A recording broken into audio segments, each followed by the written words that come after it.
তো বন্ধুরা নমস্কার, আমি ডাক্তার জয়ন্ত মাইন, প্লাস্টিক এবং কসমেটিক সার্জন। আমরা আজকে এই ভাইয়ের সঙ্গে আলোচনা করছি। ইনি অ্যাকচুয়ালি বাংলাদেশ থেকে এসছেন।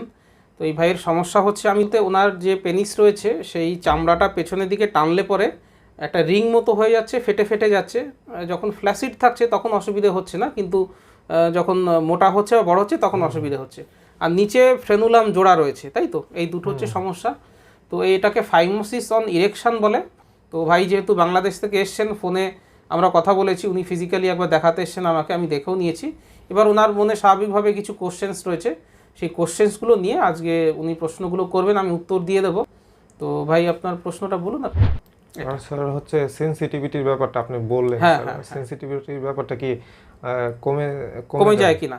এটা একটা খুব, দেখুন, 1 গ্লাস দুধ রয়েছে, সেখান থেকে আপনি হাফ খেলেন, আরও বেশি হাফ খেলেন, আস্তে আস্তে কমে যায়। বা আরও একটা উদাহরণ দিয়ে বলি, যখন আমরা ছোট থাকি তখন ছোট বাচ্চারা যখন থাকে দেখবেন তাদের আমরা ঝাল দেওয়া খাবার দিই না, তাদের ঝাল বেশি লাগে।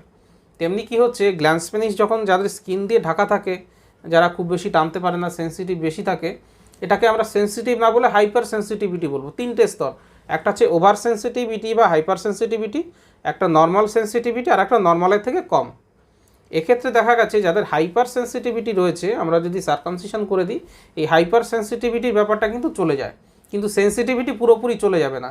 হয়তো নর্মাল যতটা সেন্সিটিভ হওয়ার কথা তার থেকে একটু কম হবে, কিন্তু সেন্স কখনো চলে যাবে না। চামড়ার সেন্স তো যাবে না, কারণ কোনো নার্ভ তো কাটা হয় না, কিন্তু হাইপার সেন্সিটিভিটিটা ডেফিনেটলি চলে যাবে। সেন্সিটিভিটিটা হয়তো 10 to 20% কমতে পারে, এবং এই 10 to 20% সেন্সিটিভিটিটা যদি কমে যায়, সেটা কিন্তু আপনাকে হেল্প করবে। কারণ হাইপার সেন্সিটিভ বেশি হলে পরে তাড়াতাড়ি ইজাকুলেশন হয়ে যাবে, সেন্সিটিভিটি নর্মাল থাকলেও ইজাকুলেশন হয়ে যাবে। সেন্সিটিভিটি যখন একটু কমিয়ে দেওয়া যাচ্ছে, দেখা যাচ্ছে ইজাকুলেশন হওয়ার টাইমটা অনেকটা বেড়ে গেল। এই যে ইজাকুলেশন হওয়ার টাইমটা অনেকটা বেড়ে গেল, এতে আপনার কিন্তু পার্সোনাল লাইফটা হেল্পফুল হবে। সুতরাং যদি বলেন কমে যাবে কিনা, ডেফিনেটলি যদি হাইপার সেন্সিটিভিটি থাকে সেটাও কমবে, আর নর্মাল সেন্সিটিভিটিও একটুখানি কমে যাবে, কিন্তু সেটা আপনার পার্সোনাল লাইফের জন্য বেনিফিশিয়াল হবে। পুরোপুরি সেন্স চলে গেল এরকম কিন্তু কখনোই হয় না, এবং সেটা হওয়া উচিত না, এবং সেটা কখনোই হবে না, এটুকু আমি বলতে পারি। আর আমার সঙ্গে যোগাযোগ করতে হলে নিচে আমার হোয়াটসঅ্যাপ নম্বর রয়েছে, সেখানে হোয়াটসঅ্যাপ করুন, বা আপনার সমস্যার ছবি পাঠিয়ে দেবেন। আমি দেখে কি সমস্যা, কি করতে হবে, কি করলে ভালো হবে, কত খরচ পড়বে, সমস্ত ডিটেলস বলে দেবো।